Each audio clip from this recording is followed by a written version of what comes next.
Hello everyone, welcome back to my channel Arshad Sir Classes. So दोस्तों, please come to the question number 6.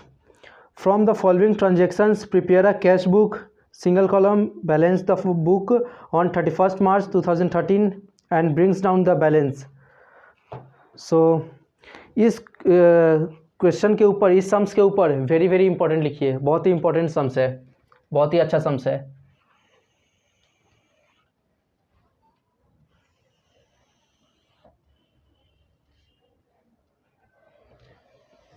Mark it guys, very important.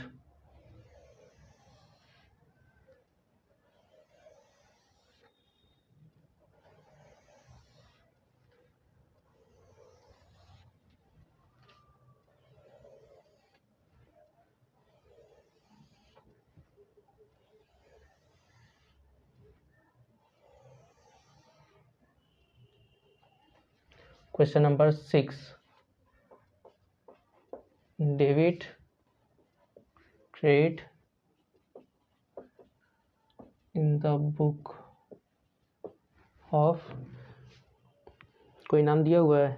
नहीं, कोई नाम नहीं दिया हुआ है. Dot cash book under single column, date, particulars, LF, VN,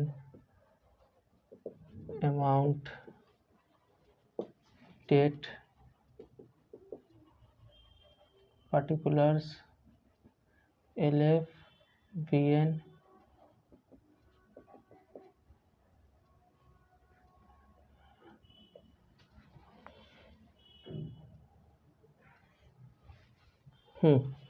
आइए 2013 मार्च 1.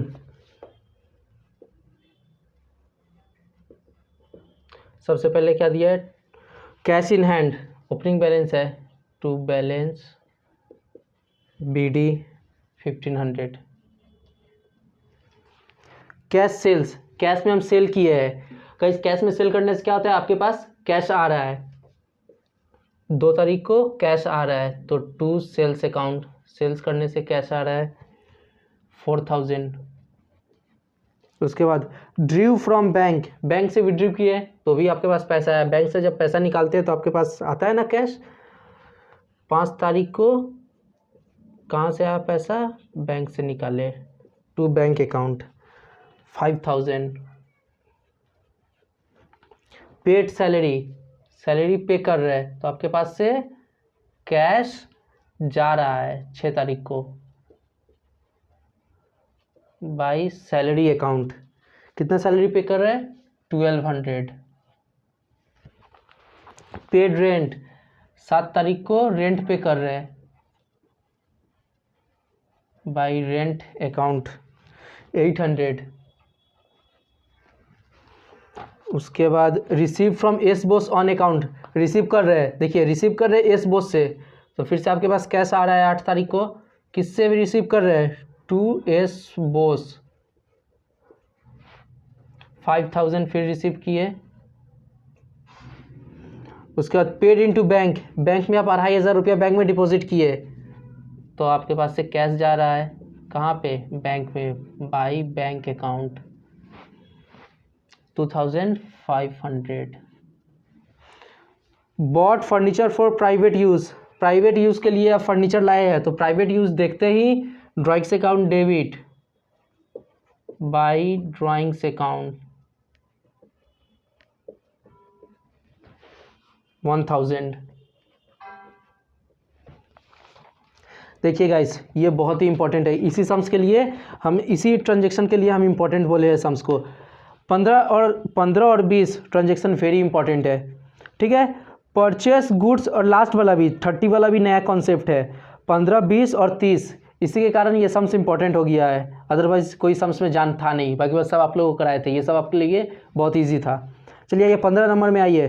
15 number का ट्रांजेक्शन में ये purchase goods ₹6000, paid cash for date after drawing from bank the full amount. मतलब हो रहा है आप परचेस किए गुड्स 6000 का, परचेस गुड्स रुपीज 6000 का गुड्स आप परचेस किए, ठीक है, यहाँ तक कंप्लीट हुआ है। उसके बाद पेड कैश फॉर दैट, और उसके लिए आप कैश पेमेंट किए, कब, after drawing from bank the full amount, पहले आप ड्राइंग बैंक से पैसा निकाले उसके बाद आप पेमेंट किए हैं, जो परचेस किए उस गुड्स का वैल्यू आप पेमेंट किए। तो पहले आपके पास क्या आया, पहले रुपया आया तब ना आप पेमेंट किए, तो पहले रुपया आने का एंट्री करेंगे, ठीक है। 15 तारीख को रुपया आ रहा है, कहाँ से, तो टू बैंक, बैंक से रुपया आ रहा है, कितना, 6000 पूरा अमाउंट, ठीक है। अब 15 तारीख को ही हम क्या कर रहे हैं, परचेस कर रहे हैं, ठीक है, और चला भी जा रहा है रुपया, किस कारण से जा रहा है, तो परचेस करने के कारण से, टू परचेस अकाउंट, खर्चा भी हो जा रहा है 6000। तो हालांकि बैलेंस में कुछ इफेक्ट नहीं है, लेकिन आप दोनों तरफ में आया, लेकिन आपको इस तरह दिखाना पड़ेगा, अगर नहीं दिखा रहे तो आपका सम्स गलत हो जाएगा, ये दिखाना ही पड़ेगा आपको, ठीक है। उसके बाद आइए 20 तारीख को, 20 तारीख को क्या, हाँ 20 तारीख को आइए, ये पहले 15 नंबर एक बार खुद से आप समझिए, तब तक आप थोड़ा देर 2 सेकंड के लिए हम 1 मिनट के लिए हम 30 सेकंड के लिए हम थोड़ा सा वेट कर ले रहे हैं, ताकि आपको अच्छा से समझ में भी आ जाए। एक बार 15 नंबर का ट्रांजेक्शन आप खुद से पढ़िए और फिर समझने का कोशिश कीजिए, उसके बाद हम आगे बढ़ेंगे।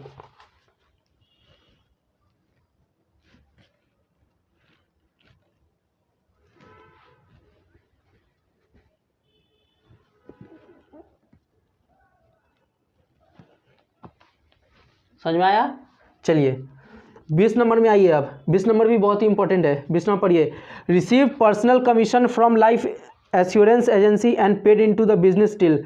आप पर्सनल कमीशन रिसीव किए, ये बिजनेस कैश बुक का या फिर बिजनेस का खर्चा नहीं है, आपका ये पर्सनल इनकम था, रिसीव कर रहे हैं आप personal commission life assurance agency से, और क्या कर रहे हैं, उस पैसा को आप बिजनेस में लगा दे रहे हैं। तो बिजनेस में लगा रहे हैं मतलब आप अपना बिजनेस में कैपिटल लगा रहे हैं, कैपिटल ही लगा रहे हैं ना, तो वो आपके लिए क्या हो जाएगा, कैपिटल अकाउंट होगा। तो इसको क्या करेंगे, टू कैपिटल अकाउंट, बिजनेस में पैसा आ रहा है,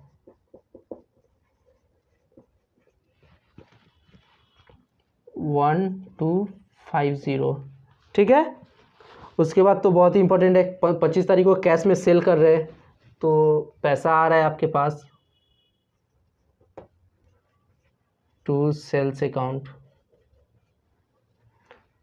2750। उसके बाद लास्ट वाला देखिए क्या बोला है, paid into bank all cash except rupees 1500, सारा कैश को बैंक में जमा कर देना है सिर्फ 1500 को छोड़ के।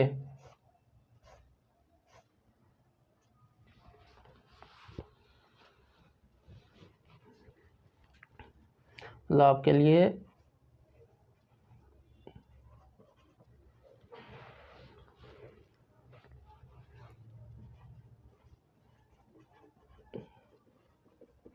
ये जो बाई बैंक निकालेंगे ये आपके लिए बैलेंसिंग फिगर निकलेगा, ठीक है। 30 तारीख को मार्च है ना,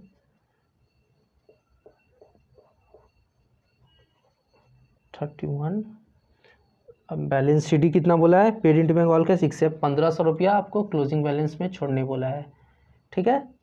अब इसको ऐड कीजिए,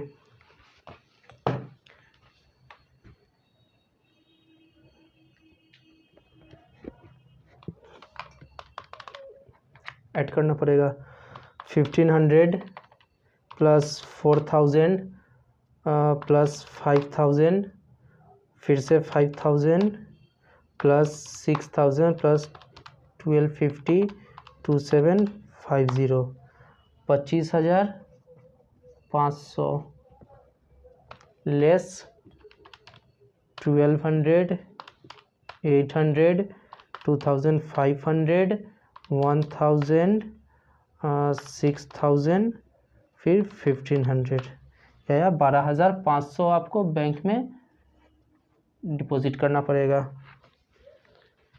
ठीक है। और ये बैलेंस तो आ जाएगा आपका यहाँ पे मार्च के बाद,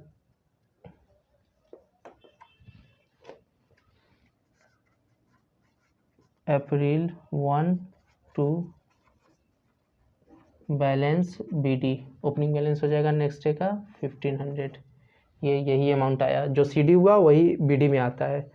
25,500 इधर भी लिख दीजिए, ठीक है। ध्यान से इस सम्स को एक बार बनाइए और समझने की कोशिश कीजिए गाइस, ठीक है।